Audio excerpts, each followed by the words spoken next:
Download this code and get free GPT-4o from codegive.com, link in the description below. Tradingview is a popular platform for charting and analysis of financial markets.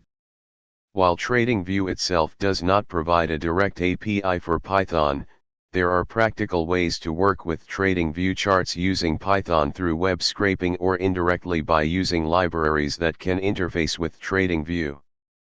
Using Tradingview's charting library in Python. While you can't directly manipulate Tradingview's charts with Python, you can use libraries like Plotly, matplotlib, or pandas for charting financial data. Below, I will provide an example using Plotly to create interactive financial charts. Prerequisites. You will need to install the following libraries. Pandas, for data manipulation. Plotly, for interactive charting. yfinance, for fetching financial data. You can install these packages using pip. Example, creating an interactive stock chart.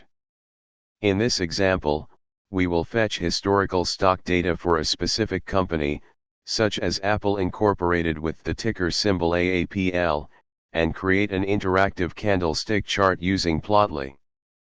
Explanation of the code. 1. Import libraries. We import the necessary libraries, pandas, yfinance, and Plotly.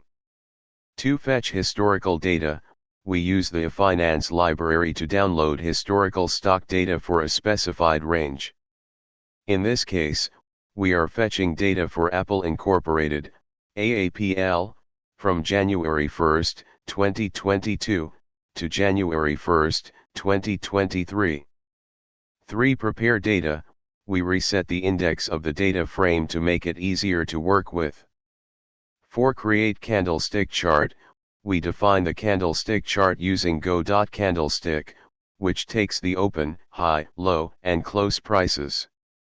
5. Layout configuration. We configure the layout of the chart, including titles for the axes. 6. Display the chart. Finally, we create a figure and display the chart using figure show. Conclusion. This example demonstrates how to create an interactive candlestick chart using Plotly in Python. While you cannot directly manipulate Tradingview charts, you can create similar visualizations using Python libraries, which allows for customization and further analysis of financial data.